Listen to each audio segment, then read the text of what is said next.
আমার ছোট থেকেই ক্রিয়েটিভের অনেক মানে কাজ পছন্দ ছিল, যেহেতু আমার বাসা জামালপুর। জামালপুরে মেয়েরা একটু সূচি মানে মানে হস্তশিল্পের সাথে জড়িত হয়। তারপর হলো বিভিন্ন আর্ট, এই জিনিসগুলো না আমার ছোট থেকে খুব পছন্দের ছিল। পরে তো যখন আস্তে আস্তে বড় হচ্ছি, সেটার প্রতি ভালোবাসা আরো বেশি বাড়ছে। আর তারপর আমি হলো হোম ইকোনমিক্সে পড়ি, আর্ট অ্যান্ড ক্রিয়েটিভ স্টাডি নিয়ে। আমার সাবজেক্টটাও সেই রিলেটেড। তো আস্তে আস্তে ভাবলাম, যখন করোনার সময় তখন ভাবলাম যে নিজের কিছু করতে হবে, এবং আমার ছোট থেকে খুব ইচ্ছে ছিল যে আমি নিজে কিছু করব, আর যেন আমি অন্য মানুষের জন্য একটু সাহায্য করতে পারি। তো এখান থেকে আমার হলো উদ্যোক্তা হওয়ার গল্প, এবং এখান থেকে শুরু করেছি। তারপরে হলো গিয়ে আস্তে আস্তে মানে আমি যখন শুরু করেছি সেটা শখের বশেই ছিল, কিন্তু আস্তে আস্তে যখন আমি যত দিন যাচ্ছিল তত মানে কাজটা সবাই পছন্দ করছিল, এবং সবচেয়ে বেশি আমাকে অনেক উৎসাহ দিচ্ছিল যে আপু তুমি কেন কাজটা, তুমি ভালো কাজ করছো, এগিয়ে যাও। তো এই সব অনুপ্রেরণা দিয়ে, তারপর আমার ফ্যামিলি সাপোর্ট, আমার বাবা মা, আমার বোনরা সবাই দেখছিল, এবং আশেপাশে সবাই আমার কাজটাকে খুবই পছন্দ করছিল। তো এখান থেকেই আসলে আমার মনে হলো যে আমার কাজটাকে আরো অনেক দূরে নিয়ে যেতে পারবে, এবং আমার ভিতরে যে প্রতিভাগুলো আছে সেটার আসলে প্রকাশ মাধ্যমেই হলো আমার এই কাজটা। এটা নিয়ে আমার অনুপ্রেরণা, এবং সাপোর্ট হিসাবে আমি অনেক আলহামদুলিল্লাহ এখন পর্যন্ত আমি যতটুকু পেয়েছি তার জন্য শুক্রিয়া।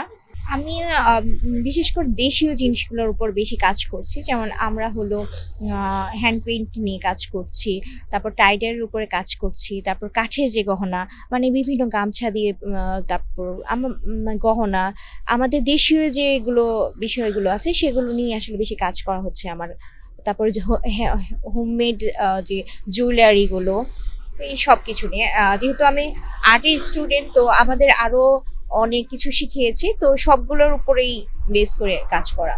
প্রথমত আমাকে যে কাঁচা মালটা, যেমন আমাকে রংটা কালেক্ট করতে হচ্ছে, কাপড় কালেক্ট করতে হচ্ছে, তারপর বিভিন্ন টার্সেল সুতা, মানে এটা হলো আমার ডিজাইনের উপর ডিপেন্ড করছে। প্রথমে হলো আমি বিভিন্ন সোর্স, মানে আমার পরিচিত যত সোর্স আছে যেখান থেকে আমি মানে পণ্যটা নেই, সেখান থেকে নিয়ে তারপর হলো আমি আমার মতো এবং আমার কাস্টমারের যে চাহিদা থাকে সেই অনুসারে আমি কাজ করছি।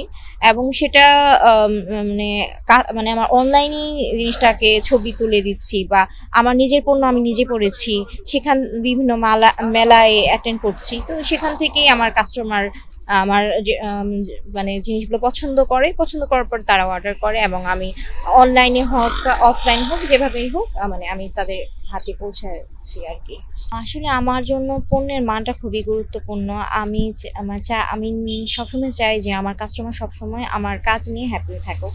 তো এই জন্য আমি আমার কাস্টমারকে সবকিছু ডিটেলস বলে নিই যে আপু এটার কাপড় এমন, এবং এই রংটা এমন, এবং কিছু কিছু বিষয়ে আমি তাদের সাথে কথা বলে নিই যেগুলোতে তারা প্রতারিত হবে না। আর যদি এমন কোনো সমস্যা হয় সেটাও আমি দেখি, যে শুধু যে দিয়ে শেষ হলো এমন না, তারপরে যদি কোনো ঝামেলা থাকে তারপরেও আমি দেখি। এবং মোটামুটি এখন সবাই জানে যে কোন কাপড়ের মান কেমন, কোন কালারের কেমন, এটা আসলে তারাও বুঝে গিয়েছে এখন। আর আমি যতটুকু পারি আমার জায়গাটা থেকে সমস্যাগুলো মানে তুলে ধরি। আর যদি কোনো সমস্যা না থাকে তাহলে তো তারা সবাই আমার প্রতি সুসন্তুষ্টই থাকবে। সাপোর্ট পাচ্ছি অনেক বিষয়গুলো, যেমন আমাকে সবাই কাজে উৎসাহ দিচ্ছে, এবং আমার কাস্টমারদের সাথে খুব ভালো বন্ডিং চলে আসছে। তারা আমাকে মানে আমি যতটুকু কাজ করছি তারা আমাকে উৎসাহ তার থেকে বেশি দিয়ে যাচ্ছে। এবং তারা সব সময় আমার মানে কাজের, মানে আমি অনেক সময় ঢাকায় থাকি, যখন আমি তাদের ঠিক টাইমে দিতে পারি না, কিন্তু তারা কিন্তু আমার জন্য অপেক্ষা করে। শুধু আমার যে কাজের মানে কাস্টমার হিসেবে না, এজ এ মানে মানুষ হিসেবে খুব আন্তরিক সম্পর্কে তাদের সাথে চলে আসছে আর কি। তো তারা আমার মানে খুব ভালো সাপোর্ট দিচ্ছে, এবং আমার ফ্যামিলি আমাকে অনেক সাপোর্ট দিচ্ছে। যেমন আমার বাবা মা এখন নিজেরাই বলে যে আমার মেয়ে এই কাজটা করছে। তারপর আমার পরিচিত যারা আছে তারা আমার নিয়ে বলে যে আমার মেয়ে এটার সাথে জড়িত।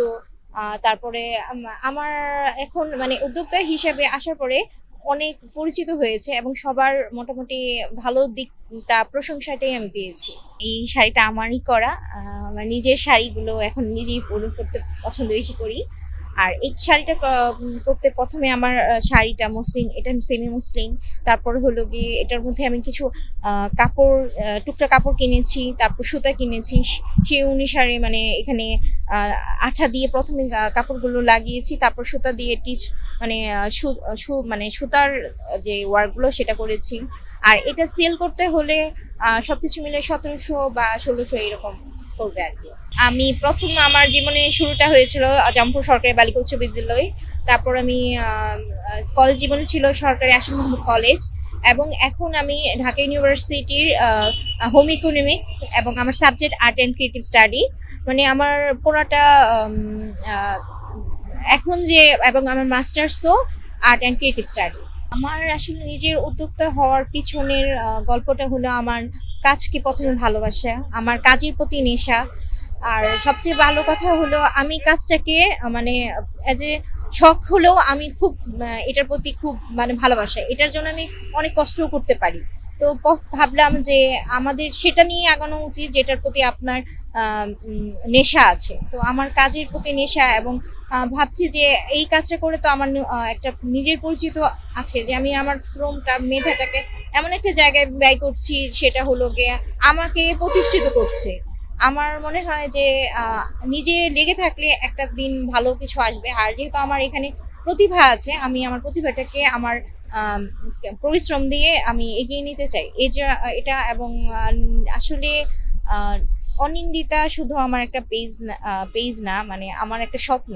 যারা তরুণ আমার বয়সে, তারা অনেকটাই মানে পড়াশোনা শেষ করে কি করবে, কিভাবে এগিয়ে যাবে, সবার মধ্যে একটা মানে মানে একটা হতাশা কাজ করে। তো আমার মনে হয় যে যেটা ভালো পারে বা যার যেটা আগ্রহ, সেটাকে খুঁজে বের করে সেটা উপর কাজ করে নিজের কিছু করার একটা মানে আশা আমি করি। এবং আরেকটা বিষয় হলো গিয়ে যে যে যেভাবে পারে চেষ্টা করা উচিত। এখন সে যে কোনো কাজ করতে পারে, আর কোনো কাজই ছোট না। এখন শুরু করতে হবে। এখন বসে থাকলে হয়তো আপনি ভাববেন যে আপনি কি করবেন, কিন্তু আপনি যদি শুরু করেন আপনার পথ একাই মানে বের হয়ে যাবে।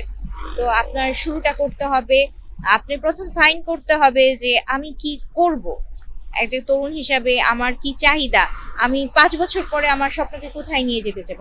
আগে নিজেকে লক্ষ্যটাকে স্থির করতে হবে, তারপরে সেই অনুসারে কাজ করতে হবে। এবং আমার মনে হয় যে উদ্যোক্তা হিসাবে আসলে সবার মধ্যেই কোনো না কোনো বিশেষ গুণ থাকে। আমরা যদি সেটাকে কাজে লাগিয়ে যাই, তাহলে হয়তো আমরা অনেক দূরে এগিয়ে যেতে পারবো। এবং অসংখ্য ধন্যবাদ গ্লোবাল টিভিকে যে আমাকে আমার কথা আপনাদের মাধ্যমে পৌঁছানোর জন্য, এবং অসংখ্য ধন্যবাদ যারা আমাকে শুনতেছেন।